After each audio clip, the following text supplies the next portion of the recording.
My friend Dar Williams says that sometimes the truth is like a second chance. We've got a chance here with the truth. We still believe in the separation of powers. President Trump tried to sideline or run over every other branch of government, thwart the will of the people at the state level, usurp the people's choice for president. This case is about whether our country demands a peaceful, nonviolent transfer of power to guarantee the sovereignty of the people. Are we going to defend the people who defend us? Not just honor them with medals, as you rightfully did yesterday, but actually back them up against savage, barbaric, insurrectionary violence? Will we restore the honor of our capital and the people who work here? Will we be a democratic nation that the world looks to for understanding democratic values and practices and constitutional government and the rights of women and men?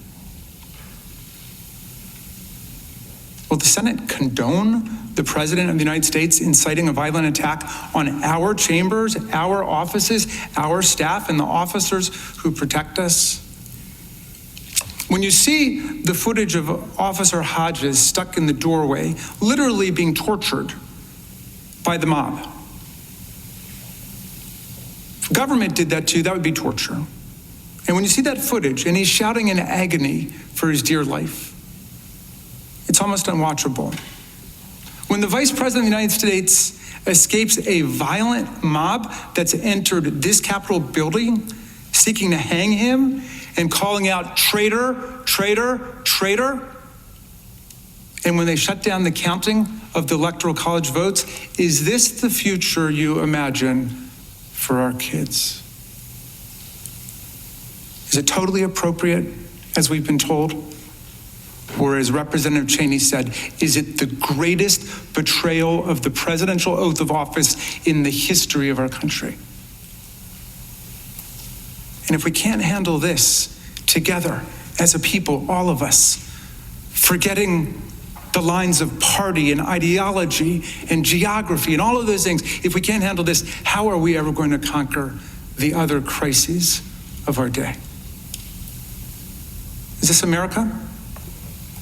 Is this what we want to bequeath to our children and our grandchildren? I was never a great Sunday school student. Actually, I was pretty truant most of the time. But one line always stuck with me from the book of Exodus as both beautiful and haunting, even as a kid, after I asked what the words meant. Thou shalt not follow a multitude to do evil.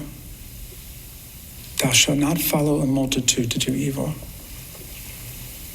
The officer who got called the N-word 15 times and spent hours with his colleagues battling insurrectionists who had metal poles and baseball bats and hockey sticks, bear spray, and Confederate battle flags posed the right question to the Senate and to all of us.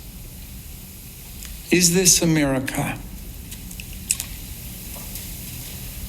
Dear senators, that's going to be up to you now. And whatever committees and subcommittees you're on, whatever you came to Washington to do, to work on, from defense to agriculture to energy to aerospace to healthcare, this is almost certainly how you will be remembered by history.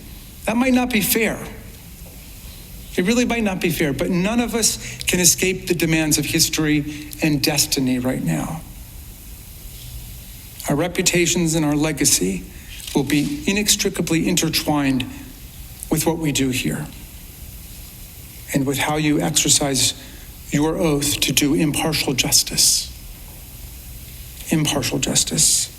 I know and I trust you will do impartial justice, driven by your meticulous attention to the overwhelming facts of the case and your love for our Constitution, which I know dwells in your heart.